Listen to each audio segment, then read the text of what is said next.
ಚಿತ್ರದ ಹೀರೋ ಆಗಿರೋ ಅಜಯ್ ಅವ್ರ ತಂದೆ Appu Pillai retired army officer. Common ಆಗಿ ಈ ಮಿಲಿಟರಿ ಆಫೀಸರ್ ಗಳಿಗೆ ಪ್ರೊಟೆಕ್ಷನ್ಗೆ ಅಂತ ಒಂದು ಗನ್ ಕೊಟ್ಟಿರ್ತಾರೆ. ಒಂದಿನ ಅಪ್ಪು ಪಿಳ್ಳೈ ಅವರ ಗನ್ ಕಾಣೆ ಆಗ್ಬಿಡುತ್ತೆ. ಹಾಗೇನೆ ಅಜಯ್ ಅವ್ರ ಮಗ ಕೂಡ ಮಿಸ್ಟೀರಿಯಸ್ ಆಗಿ ಕಾಣೆ ಆಗ್ತಾನೆ. ಹಾಗಾದ್ರೆ ಆ ಗನ್ ಮಿಸ್ಸಿಂಗ್ ಆಗಿದ್ದಾದ್ರೂ ಹೇಗೆ? ಅಜಯ್ ಅವ್ರ ಮಗ ಸಿಗ್ತಾನ ಅನ್ನೋ ಕಥೆಯನ್ನ ಸಖತ್ ಇಂಟ್ರೆಸ್ಟಿಂಗ್ ಅಂಡ್ ಕ್ಲೈಮ್ಯಾಕ್ಸ್ ನಲ್ಲಿ ಶಾಕಿಂಗ್ ಟ್ವಿಸ್ಟ್ ಜೊತೆ ಹೇಳಿದ ಚಿತ್ರನೇ ಕಿಷ್ಕಿಂಧ ಕಾಂಡಂ. ಮೂವಿ ಸ್ಟಾರ್ಟಿಂಗ್ ನಲ್ಲಿ ಪೊಲೀಸರು ಊರಲ್ಲಿ ಯಾರೆಲ್ಲ ಅವ್ರ ಪ್ರೊಟೆಕ್ಷನ್ಗೆ ಅಂತ ಗನ್ ಇಟ್ಕೊಂಡಿರ್ತಾರೋ ಅವ್ರನ್ನೆಲ್ಲ ಸ್ಟೇಷನ್ಗೆ ಕರೆಸಿ ಲೈಸೆನ್ಸ್ ರಿನ್ಯೂವಲ್ ಆಗಿದ್ಯಾ ಅಂತ ಚೆಕ್ ಮಾಡ್ತಾ ಇದ್ದಾರೆ. ಈಗ ನಮ್ಗೆ ಚಿತ್ರದ ಹೀರೋ ಆಗಿರೋ ಅಜಯ್ನ ತೋರಿಸ್ತಾರೆ. ಅಜಯ್ ಅಪರ್ಣ ಅನ್ನೋ ಹುಡುಗಿನ ಮದ್ವೆ ಆಗ್ತಾನೆ. ಈ ಮದ್ವೆಗೆ ಅವ್ರ ತಂದೆ ಅಪ್ಪು ಪಿಳ್ಳೈ ಬಂದಿಲ್ಲ. ಸ್ಟೇಷನ್ ಇಂದ ಅಜಯ್ಗೆ ಒಂದು ಕಾಲ್ ಬರುತ್ತೆ. ಯಾಕಂದ್ರೆ ಅಜಯ್ ಅವ್ರ ತಂದೆ ಎಕ್ಸ್ ಮಿಲಿಟರಿ ಆಫೀಸರ್. ಅವ್ರ ಹತ್ರ ಪರ್ಸನಲ್ ಪ್ರೊಟೆಕ್ಷನ್ಗೆ ಅಂತ ಒಂದು ಗನ್ ಇರುತ್ತೆ. ಸೊ ಅದ್ರ ಅವಧಿ ಮುಕ್ತಾಯ ಆಗಿರೋದ್ರಿಂದ ಆ ಗನ್ ತಂದು ಸ್ಟೇಷನ್ಗೆ ಹ್ಯಾಂಡ್ ಓವರ್ ಮಾಡ್ಬೇಕು ಅಂತ ಹೇಳ್ತಾರೆ. ಈ ವಿಷಯನ ಅಜಯ್ ಅವ್ರ ತಂದೆಗೆ ಕಾಲ್ ಮಾಡಿ ಹೇಳ್ತಾನೆ. ಆಕ್ಚುಲಿ ಏನಾಗಿದೆ ಅಂದ್ರೆ ಇವ್ರ ಹತ್ರ ಇದ್ದ ಗನ್ ಕಾಣಿಸ್ತಾ ಇಲ್ಲ. ಸಿಕ್ಕದ್ಮೇಲೆ ಸ್ಟೇಷನ್ಗೆ ಹ್ಯಾಂಡ್ ಓವರ್ ಮಾಡ್ತೀನಿ ಅಂತ ಅಜಯ್ಗೆ ಹೇಳ್ತಾರೆ. ಈ ಅಪ್ಪು ಪಿಳ್ಳೈ ಸ್ವಲ್ಪ ಶಾರ್ಟ್ ಟೆಂಪರ್. ಮದ್ವೆ ಆದ್ಮೇಲೆ ಅಜಯ್ ಅಪರ್ಣ ಜೊತೆ ಮನೆಗ್ ಬಂದಾಗ ಮನೆ ಹತ್ರ ಪೊಲೀಸ್ ಇದ್ದಾರೆ. ಯಾಕಂದ್ರೆ ಅಪ್ಪು ಪಿಳ್ಳೈ ಹತ್ರ ಇದ್ದ ಗನ್ ಕಾಣೆ ಆಗಿರೋ ವಿಷಯ ಪೊಲೀಸ್ಗೆ ಗೊತ್ತಾಗಿದೆ.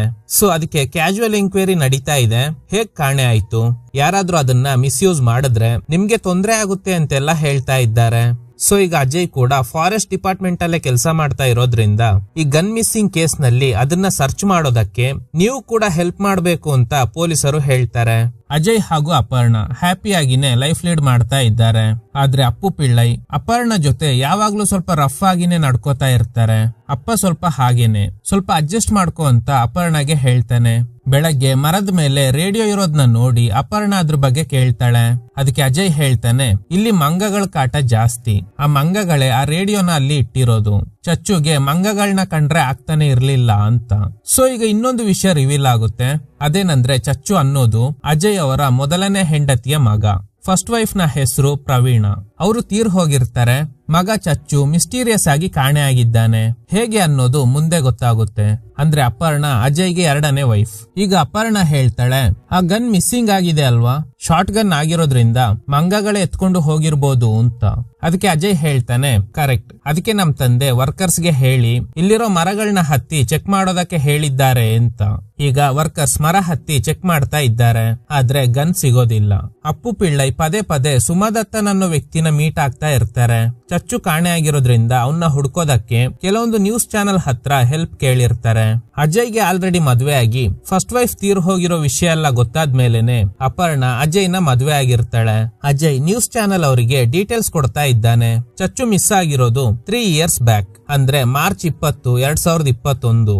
ಅಜಯ್ ಫಾರೆಸ್ಟ್ ಡಿಪಾರ್ಟ್ಮೆಂಟ್ ಅಲ್ಲೇ ಕೆಲಸ ಮಾಡ್ತಾ ಇರೋದ್ರಿಂದ ಒಂದು ಇನ್ಫಾರ್ಮೇಶನ್ ಸಿಗುತ್ತೆ. ಫಾರೆಸ್ಟ್ ಅಲ್ಲಿ ಇರುವ 11th ಬ್ಲಾಕ್ ನಲ್ಲಿ ಗನ್ ಶಾಟ್ ಶಬ್ದ ಕೇಳಿಸಿದೆ ಅಂತ. ಸ್ಪಾಟ್ ಗೆ ಹೋಗೋದಕ್ಕೆ ಅಂತ ಹೊರಗಡೆ ಬಂದಾಗ ಸುಮದತ್ತನ್ ಯಾರ ಜೊತೆನೋ ಫೋನ್ ಅಲ್ಲಿ ಮಾತಾಡ್ತಾ ಇರೋದ್ನ ಅಜಯ್ ನೋಡ್ತಾನೆ. ಇವ್ರ ತಂದೆ ಪದೇ ಪದೇ ಸುಮದತ್ತನ್ನ ಮೀಟ್ ಆಗೋದಕ್ಕೆ ಹೋಗ್ತಾರೆ ಅನ್ನೋದು ಅಜಯ್ಗೂ ಗೊತ್ತಿದೆ. ಅಪ್ಪು ಪಿಳ್ಳೈ VMC ಹಾಸ್ಪಿಟಲ್ ನಲ್ಲಿ ಏನೋ ಡೀಟೇಲ್ಸ್ ಕೇಳಿರ್ತಾರೆ. ಆದ್ರೆ ಅದು ಇನ್ನೂ ಸಿಕ್ಕಿಲ್ಲ.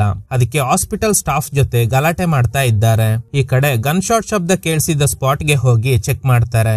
ಆದ್ರೆ ಯಾವುದೇ ಬುಲೆಟ್ ಕ್ಯಾಪ್ಸ್ ಆಗ್ಲಿ ಅಥವಾ ಯಾವ್ದೋ ಪ್ರಾಣಿನ ಬೇಟೆ ಆಡಿರೋದಾಗ್ಲಿ ಏನು ನಡೆದಿಲ್ಲ ಅನ್ಸುತ್ತೆ. ಅಜಯ್ಗೆ ಡೌಟ್ ಏನಂದ್ರೆ ಮಿಸ್ ಆಗಿರೋ ಅವ್ರ ತಂದೆ ಗನ್ ಯಾರ ಹತ್ರನೂ ಇದೆ. ಅವರೇ ಏನಾದ್ರೂ ಮಿಸ್ಯೂಸ್ ಮಾಡ್ತಿದ್ದಾರಾ ಅಂತ. ಈಗ ಸಂಜೆ ಆಗಿದೆ. ಅಜಯ್ ಅವ್ರ ಅಣ್ಣನ್ ಜೊತೆ ವಿಡಿಯೋ ಕಾಲ್ ನಲ್ಲಿ ಮಾತಾಡ್ತಾ ಇದ್ದಾನೆ. ಅವ್ರ ಅಣ್ಣ ಫಾರಿನ್ ನಲ್ಲಿ ಸೆಟ್ಲ್ ಆಗಿರ್ತಾರೆ. ಅವ್ರಿಗೆ ಒಬ್ಳು ಮಗಳು ಕೂಡ ಇದ್ದಾಳೆ. ಆ ಹುಡುಗಿನ ನೋಡಿ ಅಜಯ್ಗೆ ಚಚ್ಚು ನೆನಪಾಗ್ತಾನೆ. ಸ್ವಲ್ಪ ಹೊತ್ತು ಆದ್ಮೇಲೆ ಅಪ್ಪು ಪಿಳ್ಳೈ ಕಾಲ್ ಮಾಡಿ ಕಾರ್ ಬ್ರೇಕ್ ಡೌನ್ ಆಗಿದೆ, ಬೇಗ ಬಾ ಅಂತ ಅಜಯ್ಗೆ ಹೇಳ್ತಾರೆ. ಅಜಯ್ ಅಪರ್ಣ ಜೊತೆ ಅಪ್ಪು ಪಿಳ್ಳೈ ಇದ್ದ ಸ್ಪಾಟ್ ಗೆ ಹೋಗ್ತಾನೆ. ಅಲ್ಲೋಗಿ ಚೆಕ್ ಮಾಡಿದಾಗ ಕಾರ್ ಸ್ಟಾರ್ಟ್ ಆಗುತ್ತೆ. ಮೇ ಬಿ ಕೋಲ್ಡ್ ವೆದರ್ ಅಲ್ವಾ, ಬ್ಯಾಟ್ರಿ ವೀಕ್ ಆಗಿರ್ಬೋದು ಅಂತ ಅಜಯ್ ಹೇಳ್ದಾಗ ಅಪ್ಪು ಪಿಳ್ಳೈಗೆ ಕೋಪ ಬರುತ್ತೆ. ಅದನ್ನೆಲ್ಲ ಮೊದ್ಲೇ ಚೆಕ್ ಮಾಡೋದಕ್ಕಾಗಲ್ವಾ ಅಂತ. ಸೊ ಇವ್ರ ನಡವಳಿಕೆ ನೋಡಿ ಅಪರ್ಣಗೆ ಡೌಟ್ ಶುರು ಆಗುತ್ತೆ. ಮನೆಗ್ ಬಂದ್ಮೇಲೆ ಮಧ್ಯರಾತ್ರಿ ಎದ್ದು ಯಾವ್ದೋ ಡಾಕ್ಯುಮೆಂಟ್ ಗಳನ್ನ ಸುಟ್ ಹಾಕ್ತಾ ಇದ್ದಾರೆ. ಇದನ್ನ ಅಪರ್ಣ ನೋಡ್ತಾಳೆ. ರಾತ್ರಿ ಆಗಿರೋದ್ರಿಂದ ಬೆಂಕಿ ಮಾತ್ರ ಇವಳ ಕಣ್ಣಿಗೆ ಕಾಣಿಸ್ತಾ ಇದೆ. ಈ ವಿಷಯನ ಅಜಯ್ಗೆ ಹೇಳಿದ್ರಿಂದ ಇಬ್ರು ಹೊರಗಡೆ ಬಂದು ನೋಡ್ತಾರೆ. ಅಜಯ್ ಹೇಳ್ತಾನೆ, ಬೆಂಕಿ ಕಾಣಿಸ್ತಾ ಇರೋ ಜಾಗ ನಮ್ ಪ್ರಾಪರ್ಟಿನೇ, ಯಾರೋ ವರ್ಕರ್ಸ್ ಚಳಿ ಕಾಯಿಸ್ಕೊಳ್ಳೋದಕ್ಕೆ ಬೆಂಕಿ ಹಚ್ಚಿರ್ಬೋದು. ಸರಿ ಇರು, ಚೆಕ್ ಮಾಡ್ತೀನಿ ಅಂತ ಹೋಗ್ಬೇಕು ಅನ್ನುವಷ್ಟ್ರಲ್ಲಿ ಮಳೆ ಶುರುವಾಗಿದ್ರಿಂದ ಚೆಕ್ ಮಾಡೋದಕ್ಕೆ ಆಗಲ್ಲ. ಅದಕ್ಕೆ ಬೆಳಗ್ಗೆ ಹೋಗಿ ನೋಡಿದಾಗ ಯಾವ್ದೋ ಪೇಪರ್ಸ್ ಎಲ್ಲ ಸುಟ್ಟೋಗಿದೆ. ಈ ವಿಷಯನ ಪೊಲೀಸ್ಗೆ ಇನ್ಫಾರ್ಮ್ ಮಾಡಿದ್ರಿಂದ ಅವರು ಕೂಡ ಬಂದು ಚೆಕ್ ಮಾಡ್ತಾರೆ. 2 ಫೀಟ್ ಅಷ್ಟು ಜಾಗದಲ್ಲಿ ಮಾತ್ರ ಬರ್ನ್ ಆಗಿದೆ. ಅಷ್ಟೇ ಅಲ್ಲ, ಬೂದಿ ನೋಡಿದ್ರೆ ಇದೇ ಜಾಗದಲ್ಲಿ ತುಂಬಾ ಸಲ ಬೆಂಕಿ ಹಚ್ಚಿ ಪೇಪರ್ಸ್ ಹಾಗೂ ಡಾಕ್ಯುಮೆಂಟ್ ಗಳನ್ನ ಸುಟ್ಟಿದ್ದಾರೆ. ನಿನ್ನೆ ರಾತ್ರಿ ಇಲ್ಲಿ ಬೆಂಕಿ ಹಚ್ಚಿದ್ದು ಅಪ್ಪು ಪಿಳ್ಳೈ ಅವರೇ. ಆದ್ರೆ ಈಗ ಏನು ಗೊತ್ತಿಲ್ಲದೆ ಇರೋ ಹಾಗೆ ನಿಂತ್ಕೊಂಡಿದ್ದಾರೆ. ಮೇ ಬಿ ವರ್ಕರ್ಸ್ ಯಾರೋ ಚಳಿಗೆ ಬೆಂಕಿ ಹಚ್ಚಿರ್ಬೋದು ಅಂತ ಹೇಳಿ ಪೊಲೀಸ್ ಅಲ್ಲಿಂದ ಹೋಗ್ಬೇಕಾದ್ರೆ ಇನ್ನೊಂದು ವಿಷಯ ಹೇಳ್ತಾರೆ. ನಿಮ್ ತಂದೆ ಪದೇ ಪದೇ ಸುಮಾದತ್ತನ್ ಅನ್ನೋ ವ್ಯಕ್ತಿನ ಮೀಟ್ ಆಗ್ತಾ ಇದ್ದಾರಂತೆ. ಸುಮಾದತ್ತನ್ಗೆ ನಕ್ಸಲೈಟ್ ಗಳ ಜೊತೆ ಕಾಂಟ್ಯಾಕ್ಟ್ ಇದೆ ಅಂತ ಸ್ಟೇಷನ್ ನಲ್ಲಿ ಒಂದು ಟಾಕ್ ಇದೆ. ಸೊ ಅವ್ರನ್ನ ಮೀಟ್ ಆಗೋದನ್ನ ಕಮ್ಮಿ ಮಾಡೋದಕ್ಕೆ ಹೇಳು ಅಂತ ಸ್ಟೇಷನ್ಗೆ ಬೆಳಗಾವಿಯಿಂದ ಒಂದು ಮೇಲ್ ಬಂದಿದೆ. ಹೀಗೆ ಚಚ್ಚು ತರಾನೇ ಇರೋ ಒಂದು ಡೆಡ್ ಬಾಡಿ ಸಿಕ್ಕಿದೆ ಅಂತ. ಚಚ್ಚು ಮಿಸ್ಸಿಂಗ್ ಆಗಿರೋ ವಿಷಯನ 3 ಇಯರ್ಸ್ ಬ್ಯಾಕ್ ಅಜಯ್ ಒಂದು ಕಂಪ್ಲೇಂಟ್ ಕೊಟ್ಟಿರ್ತಾನೆ. ಬೆಳಗಾವಿಯಿಂದ ಮೇಲ್ ಬಂದಿರೋ ವಿಷಯನ ಪೊಲೀಸ್ ಅಜಯ್ಗೆ ಹೇಳ್ತಾರೆ. ಇದನ್ನ ಕೇಳಿ ಇಬ್ರಿಗೂ ಗಾಬರಿ ಆಗುತ್ತೆ. ಅಜಯ್ ಹಾಗೂ ಅಪರ್ಣ ಇಬ್ರು ಈಗ ಬೆಳಗಾವಿಗೆ ಹೊರಟಿದ್ದಾರೆ. ಈ ಕಡೆ Appu Pillai news paper cuttings ಎಲ್ಲ ಇಟ್ಕೊಂಡು ಏನೋ ಎಂಕ್ವೈರಿ ಮಾಡ್ತಾ ಇದ್ದಾರೆ. ಈ ಕಡೆ ಬೆಳಗಾವಿಗೆ ಹೋಗಿ ಆ ಡೆಡ್ ಬಾಡಿ ಚೆಕ್ ಮಾಡ್ತಾರೆ. ಆದ್ರೆ ಅದು ಚಚ್ಚು ಅಲ್ಲ ಅನ್ನೋದು ಕನ್ಫರ್ಮ್ ಆಗುತ್ತೆ. ನೆಕ್ಸ್ಟ್ ಡೇ ರಾತ್ರಿ ಅಪರ್ಣ ಅಜಯ್ಗೆ ಹೇಳ್ತಾಳೆ, ಇವತ್ತು ನಿಮ್ ತಂದೆ ನನ್ ಮೇಲೆ ತುಂಬಾ ಕೋಪ ಮಾಡ್ಕೊಂಡಿದ್ರು. ಆದ್ರೆ ಸ್ವಲ್ಪ ಹೊತ್ತಾದ್ಮೇಲೆ ಏನು ನಡ್ದೇ ಇಲ್ಲ ಅನ್ನೋ ತರ ನಾರ್ಮಲ್ ಆಗಿನೇ ಇದ್ರು. ಆಮೇಲೆ ನನಗೆ ಡೌಟ್ ಬಂದು ಅವ್ರ ಫೋನ್ ಚೆಕ್ ಮಾಡಿದೆ. ಅದ್ರಲ್ಲಿ ಪ್ರತಿ ಕಾಂಟ್ಯಾಕ್ಟ್ ನಂಬರ್ ನ ಬ್ರಾಕೆಟ್ ನಲ್ಲಿ ಅವರು ನಿಮ್ ತಂದೆಗೆ ಯಾವ ರೀತಿ ಸಂಬಂಧ ಪಟ್ಟವರು ಅಂತ ಮೆನ್ಷನ್ ಆಗಿತ್ತು. ಅಷ್ಟರಲ್ಲಿ ಅಪ್ಪು ಪಿಳ್ಳೈ ಅಲ್ಲಿಗೆ ಬಂದು ಅಜಯ್ಗೆ ಹೇಳ್ತಾರೆ, ನಿನ್ಗೆ ಕಾರ್ಪೆಂಟರ್ ಗೆ ಕಾಲ್ ಮಾಡೋದಕ್ಕೆ ಹೇಳ್ದೆ ಅಲ್ವಾ, ನನ್ ರೂಮ್ ಡೋರ್ ಲಾಕ್ ಸರಿ ಇಲ್ಲ, ಆದಷ್ಟು ಬೇಗ ಕರ್ಸು ಅಂತ ಇಂಡೈರೆಕ್ಟ್ ಆಗಿ ಅಪರ್ಣಗೆ ಬೈದು ಅಲ್ಲಿಂದ ಹೋಗ್ತಾರೆ. ಸೊ ಅಜಯ್ ಗೆಸ್ ಮಾಡ್ತಾನೆ, ಅಪರ್ಣ ತಂದೆ ರೂಮ್ಗೆ ಹೋಗಿ ಫೋನ್ ಚೆಕ್ ಮಾಡಿರೋ ವಿಷಯ ಅವ್ರಿಗೆ ಗೊತ್ತಾಗಿದ್ರಿಂದಾನೆ ಈ ರೀತಿ ನಡ್ಕೋತಾ ಇದ್ದಾರೆ ಅಂತ. ಅದಕ್ಕೆ ಅಪರ್ಣ ಕೇಳ್ತಾಳೆ, ನಾನೇನ್ ಬೇರೆ ಅವಳ, ಅವ್ರು ಯಾಕೆ ಈ ರೀತಿ ನಡ್ಕೋತಾ ಇದ್ದಾರೆ ಅಂತ. ನಮ್ ತಂದೆಗೆ ಅವ್ರ ರೂಮ್ಗೆ ಅವ್ರನ್ನ ಬಿಟ್ಟು ಬೇರೆ ಯಾರು ಹೋಗ್ಬಾರ್ದು, ಹಾಗೇನಾದ್ರೂ ಹೋದ್ರೆ ಅವ್ರಿಗೆ ಇಷ್ಟ ಆಗೋದಿಲ್ಲ ಅಂತ.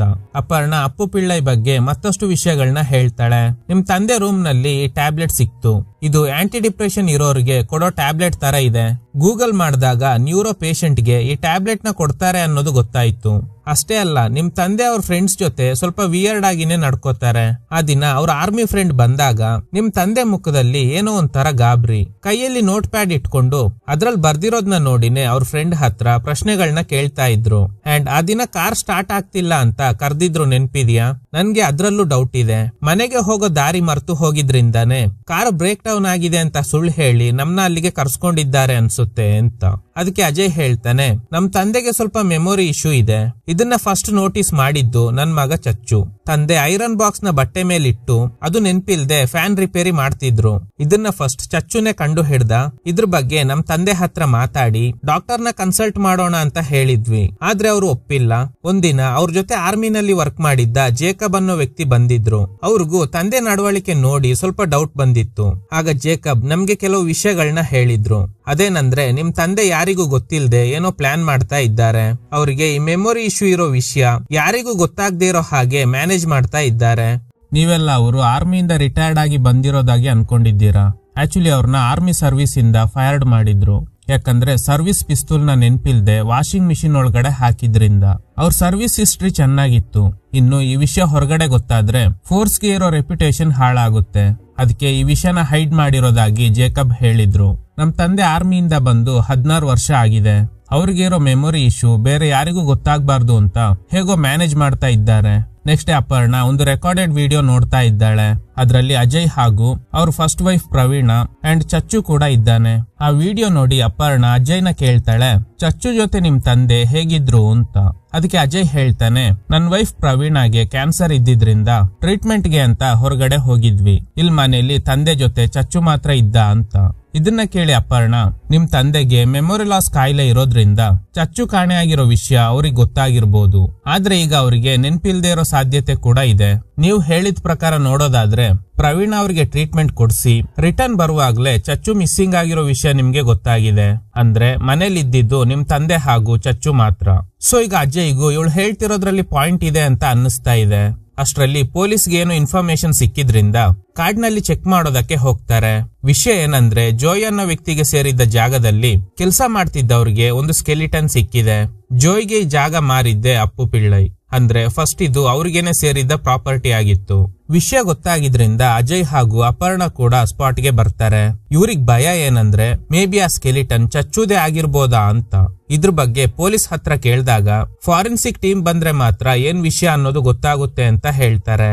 ಇದನ್ನೆಲ್ಲ ಅಪ್ಪು ಪಿಳ್ಳೈ ಕೂಡ ನೋಡ್ತಾ ಇದ್ದಾರೆ.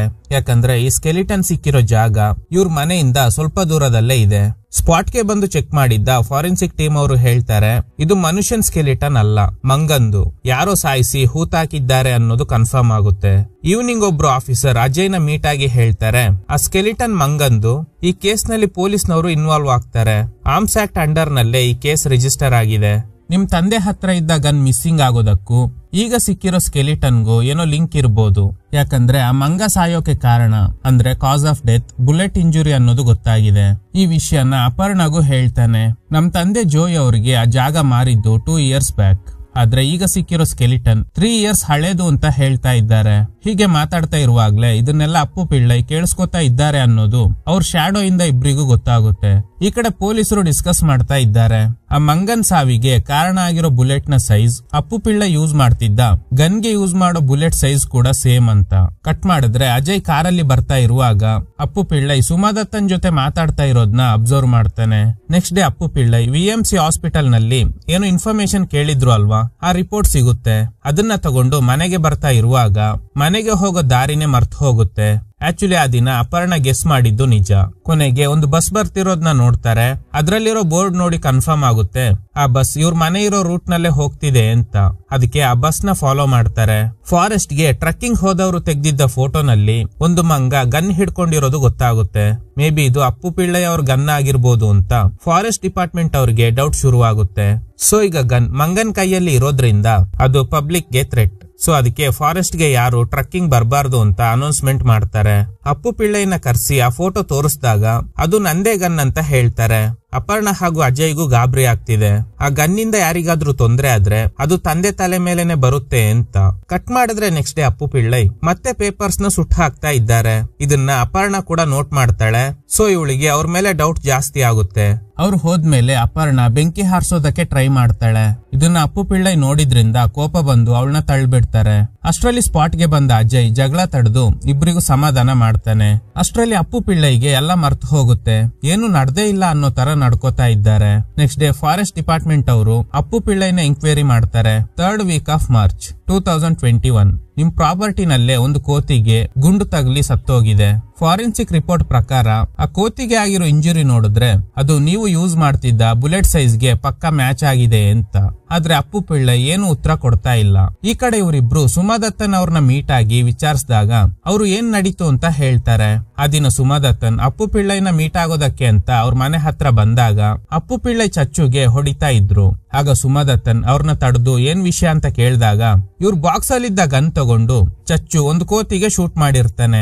ಈ ಘಟನೆ ನಡೆದಾಗ ಅಜಯ್ ಪ್ರವೀಣ್ ಅವ್ರಿಗೆ ಟ್ರೀಟ್ಮೆಂಟ್ ಕೊಡ್ಸೋದಕ್ಕೆ ಅಂತ ಹೊರಗಡೆ ಹೋಗಿದ್ರು. ಈ ವಿಷಯ ಹೊರಗಡೆ ಗೊತ್ತಾದ್ರೆ ಪ್ರಾಬ್ಲಮ್ ಆಗುತ್ತೆ ಅಂತ ಸುಮಾದತ್ತನ್ ಅವರೇ ಆ ಕೋತಿ ಬಾಡಿನ ತೋಟದಲ್ಲಿ ಹೂತಾಕಿರ್ತಾರೆ. ಅದ್ರ ಸ್ಕೆಲಿಟನ್ನೇ ರೀಸೆಂಟ್ಲಿ ಸಿಕ್ಕಿರುತ್ತೆ. ಅದೇ ಸ್ಪಾಟ್ ನಲ್ಲೇ ಗನ್ ಮಿಸ್ ಆಗಿದೆ. ಸುಮಾದತ್ತನ್ ಆ ಕೋತಿನ ಹೂತಾಕ್ ಬಂದ್ಮೇಲೆ ಅಪ್ಪು ಪಿಳ್ಳೈ ಏನು ನಡ್ದೇ ಇಲ್ಲ ಅನ್ನೋ ತರ ನಡ್ಕೊಂಡಿದ್ದಾರೆ. ಆಗ್ಲೇ ಇವರಿಗೆ ಗಾಬರಿ ಆಗಿದೆ. ಒಂದೇ ವಿಷಯನ ಪದೇ ಪದೇ ಕೇಳ್ತಾ ಇದ್ರು. ಪ್ರತಿ ಸಲ ಮೀಟ್ ಆದಾಗ ಅದೇ ಪ್ರಶ್ನೆಗಳು, ನಾನು ಅದೇ ಉತ್ತರ ಕೊಡ್ತಾ ಇದ್ದೆ. ಆದ್ರೆ ಪ್ರತಿ ಸಲ ಅದನ್ನ ಕೇಳ್ದಾಗ್ಲು ಇದೇ ಫಸ್ಟ್ ಟೈಮ್ ಕೇಳ್ತಿರೋ ಹಾಗೆ ನಡ್ಕೋತಾ ಇದ್ರು ಅಂತ. ಇಷ್ಟು ವಿಷಯ ಗೊತ್ತಾದ್ಮೇಲೆ ಅಪರ್ಣ ಆ ಪೇಪರ್ ಸುಟ್ಟಿದ್ದ ಜಾಗಕ್ಕೆ ಹೋಗಿ ಅರ್ಧಂಬರ್ಧ ಸುಟ್ಟಿದ್ದ ಪೇಪರ್ ಗಳನ್ನ ಕಲೆಕ್ಟ್ ಮಾಡ್ತಾಳೆ. ಈ ಕಡೆ ಅಜಯ್ ಅಪ್ಪು ಪಿಳ್ಳೈಗೆ ಆರ್ಮಿ ಕ್ಯಾಂಪ್ ನಲ್ಲಿ ಇದ್ದಾಗ ಟ್ರೀಟ್ಮೆಂಟ್ ಕೊಡ್ತಾ ಇದ್ದ ಡಾಕ್ಟರ್ಗೆ ಕಾಲ್ ಮಾಡಿ ಈ ಎಂಕ್ವೈರಿ ವಿಷಯ ಹೇಳ್ತಾನೆ. ಈ ಕಡೆ ಅಪರ್ಣ ಸಿಕ್ಕಿದ್ದ ಪೇಪರ್ ಗಳನ್ನ ಇಟ್ಕೊಂಡು ಅದ್ರಲ್ಲಿರೋ ವಿಷಯಗಳನ್ನ ಡಿಕೋಡ್ ಮಾಡೋದಕ್ಕೆ ಟ್ರೈ ಮಾಡ್ತಾಳೆ. ಅಪ್ಪು ಪಿಳ್ಳೈ ರೂಮ್ಗೆ ಹೋಗಿ ಚೆಕ್ ಮಾಡಿದಾಗ ಇವಳಿಗೆ ತುಂಬಾ ವಿಷಯ ಗೊತ್ತಾಗುತ್ತೆ. ಈ ಕಡೆ ಅಪ್ಪು ಪಿಳ್ಳೈಗೆ ಆರ್ಮಿ ಕ್ಯಾಂಪ್ ಅಲ್ಲಿ ಟ್ರೀಟ್ಮೆಂಟ್ ಕೊಟ್ಟಿದ್ದ ಡಾಕ್ಟರ್ ಅವರಿಗೆ ಇರೋ ಮೆಮೊರಿ ಲಾಸ್ ಕಾಯಿಲೆ ಬಗ್ಗೆ ಹೇಳಿದ್ರಿಂದ ಫಾರೆಸ್ಟ್ ಡಿಪಾರ್ಟ್ಮೆಂಟ್ ಅವರು ಅಪ್ಪು ಪಿಳ್ಳೈನ ಅಜಯ್ ಜೊತೆ ಕಳಿಸ್ತಾರೆ. ಈ ಕಡೆ ಅಪರ್ಣಗೆ ಅಪ್ಪು ಪಿಳ್ಳೈ ರೂಮ್ ನಲ್ಲಿ ಒಂದು ಗನ್ ಸಿಗುತ್ತೆ. ಸ್ವಲ್ಪ ಹೊತ್ತಲ್ಲೇ ಅಜಯ್ ಅಪ್ಪು ಪಿಳ್ಳೈನ ಕರ್ಕೊಂಡು ಮನೆಗ್ ಬರ್ತಾನೆ. ಅವ್ರ ರೂಮ್ ಗೆ ಬಂದ ತಕ್ಷಣ ಅವ್ರಿಗೆ ಗೊತ್ತಾಗುತ್ತೆ ಯಾರೋ ಈ ರೂಮ್ ಒಳಗಡೆ ಬಂದಿದ್ದಾರೆ ಅಂತ. ಸೊ ಗಲಾಟೆ ಮಾಡ್ತಾ ಇದ್ದಾರೆ. ಈಗ ಅಜಯ್ ನೀನೇನು ನೀನೇನು ದೊಡ್ಡ ಶೆರ್ಲಾಕ್ ಹೋಮ್ಸ್ ಅಂತ ಅನ್ಕೊಂಡಿದ್ಯಾ, ಯಾಕೆ ತಂದೆ ರೂಮ್ ಒಳಗಡೆ ಹೋದೆ ಅಂತ ಗಲಾಟೆ ಮಾಡ್ತಾ ಇದ್ದಾನೆ. ಆಗ ಅಪರ್ಣ ಹೇಳ್ತಾಳೆ, ಇದು ನಿಮ್ ತಂದೆ ರೂಮ್ ಅಲ್ಲಿ ಸಿಕ್ತು. ಆ ಮಂಗನ್ ಕೈಯಲ್ಲಿ ಗನ್ ಇರೋ ತರ ಒಂದು ಫೋಟೋ ಲೀಕ್ ಆಗಿತ್ತು ಅಲ್ವಾ, ಅದನ್ನ ಸಿಚುವೇಶನ್ ಗೆ ತಕ್ಕಂತೆ ನಿಮ್ ತಂದೆ ಯೂಸ್ ಮಾಡ್ಕೊಂಡಿದ್ದಾರೆ. ಗನ್ ಮಿಸ್ಸಿಂಗ್ ಆಗಿದೆ ಅಂತ ನಿಮ್ ತಂದೆ ಸುಳ್ಳು ಹೇಳಿದ್ದಾರೆ. ಬೇಕು ಅಂತಾನೆ ಈ ಗನ್ ನ ಹೈಡ್ ಮಾಡಿ ಮಿಸ್ಸಿಂಗ್ ಆಗಿದೆ ಅಂತ ಯಾಕೆ ಹೇಳ್ಬೇಕು. ಈ ಗನ್ ನಲ್ಲಿ 2 ಬುಲೆಟ್ಸ್ ಮಿಸ್ಸಿಂಗ್ ಆಗಿದೆ ಅಂತ ಅವರೇ ಬರ್ದಿಟ್ಟಿದ್ದಾರೆ. ಒಂದು ಬುಲೆಟ್ ಚಚ್ಚು ಆ ಮಂಗನಿಗೆ ಶೂಟ್ ಮಾಡಿದ್ದ ಅಂತಾನೆ ಅನ್ಕೊಳ್ಳೋಣ. ಹಾಗಾದ್ರೆ ಇನ್ನೊಂದು ಬುಲೆಟ್ ಎಲ್ಲಿ? ಈಗ ಅಜಯ್ ಎಲ್ಲ ವಿಷಯ ಹೇಳೋದಕ್ಕೆ ಶುರು ಮಾಡ್ತಾನೆ. ನಮ್ ತಂದೆ ಈಗ ನೀನ್ ಹೇಗೆ ಚಚ್ಚುಗೆ ಏನಾಯ್ತು ಅಂತ ಎಂಕ್ವೈರಿ ಮಾಡ್ತಾ ಇದ್ದೀಯೋ ಅದೇ ಎಂಕ್ವೈರಿನ ಅವರು ಕೂಡ ಮಾಡ್ತಾ ಇದ್ದಾರೆ. ಅವ್ನು ಓದಿದ ಸ್ಕೂಲ್ ಸೇರಿದಂತೆ ಎಲ್ಲ ಕಡೆಯಿಂದ ಇನ್ಫಾರ್ಮೇಶನ್ ಕಲೆಕ್ಟ್ ಮಾಡ್ತಾ ಇದ್ದಾರೆ. ಅವ್ರಿಗೆ ಅವ್ರ ಮೇಲೇನೆ ಡೌಟ್, ಎಲ್ಲಿ ನನ್ನಿಂದಾನೆ ಚಚ್ಚುಗೆ ಏನಾದ್ರೂ ತೊಂದರೆ ಆಗಿರ್ಬೋದಾ ಅಂತ. ಅದಕ್ಕೆ ಒಂದೇ ವಿಷಯನ ಪದೇ ಪದೇ ರೀಕಾಲ್ ಮಾಡ್ತಾರೆ. ಒನ್ಸ್ ಕನ್ಕ್ಲೂಷನ್ ಗೆ ಬಂದ್ಮೇಲೆ ಅವ್ರು ಕಲೆಕ್ಟ್ ಮಾಡಿದ ಡೀಟೇಲ್ಸ್ ನ ಸುಟ್ಟು ಹಾಕ್ತಾರೆ. ಮತ್ತೆ ಎಲ್ಲ ಮರ್ತು ಹೋದಾಗ ಮತ್ತೆ ಅದೇ ಎಂಕ್ವೈರಿ ಶುರು ಮಾಡ್ತಾರೆ. ಹೀಗೆ ಪ್ರತಿ ಸಲ ಕೂಡ ಇದೇ ಫಸ್ಟ್ ಟೈಮ್ ಎಂಕ್ವೈರಿ ಮಾಡ್ತಾ ಇದ್ದೀನಿ ಅನ್ನೋ ತರ ಪದೇ ಪದೇ ಅದೇ ಎಂಕ್ವೈರಿನ ಹೊಸದಾಗಿ ಶುರು ಮಾಡ್ತಾರೆ. ಸೊ ಇದನ್ನ ಕೇಳಿ ಅಪರ್ಣ ಹೇಳ್ತಾಳೆ, ಹಾಗಾದ್ರೆ ನಿಮ್ ತಂದೆ ಈ ಕೇಸ್ ನ ಆಲ್ರೆಡಿ ಸಾಲ್ವ್ ಮಾಡಿದ್ದಾರೆ. ನೀವು ಹೇಳಿದ ಪ್ರಕಾರ ಪ್ರವೀಣ ಅವ್ರನ್ನ ಹಾಸ್ಪಿಟಲ್ ಗೆ ಕರ್ಕೊಂಡು ಹೋಗಿದ್ದ ದಿನ ಚಚ್ಚು ಮಿಸ್ಸಿಂಗ್ ಆಗಿದ್ದಾನೆ ಅಂತ ಹೇಳಿದ್ರಿ. ಅದೇ ದಿನ ಚಚ್ಚು ಬರ್ಡೇ ಅಲ್ವಾ, ಅದು ಮಾರ್ಚ್ 19. ಆದ್ರೆ ಪೊಲೀಸ್ ರೆಕಾರ್ಡ್ ನಲ್ಲಿ ಇರೋ ಪ್ರಕಾರ ಚಚ್ಚು ಮಿಸ್ಸಿಂಗ್ ಅಂತ ಕಂಪ್ಲೇಂಟ್ ಕೊಟ್ಟಿರೋದು ಮಾರ್ಚ್ 20ನೇ ತಾರೀಕು. ಸೊ ಈಗ ಅಜಯ್ ಹೇಳ್ತಾನೆ, ಆ ದಿನ ನಾನು ಕೆಲಸ ಮುಗಿಸಿ ಮನೆಗ್ ಬಂದಾಗ ಶಾಕಿಂಗ್ಲಿ ಚಚ್ಚು ಸತ್ತೋಗಿದ್ದ. ಪಕ್ಕದಲ್ಲಿ ಗನ್ನಿತ್ತು. ಪ್ರವೀಣಗೆ ಅಲ್ಪ ಸ್ವಲ್ಪ ಕಾನ್ಶಿಯಸ್ ಇತ್ತು ಅಷ್ಟೇ.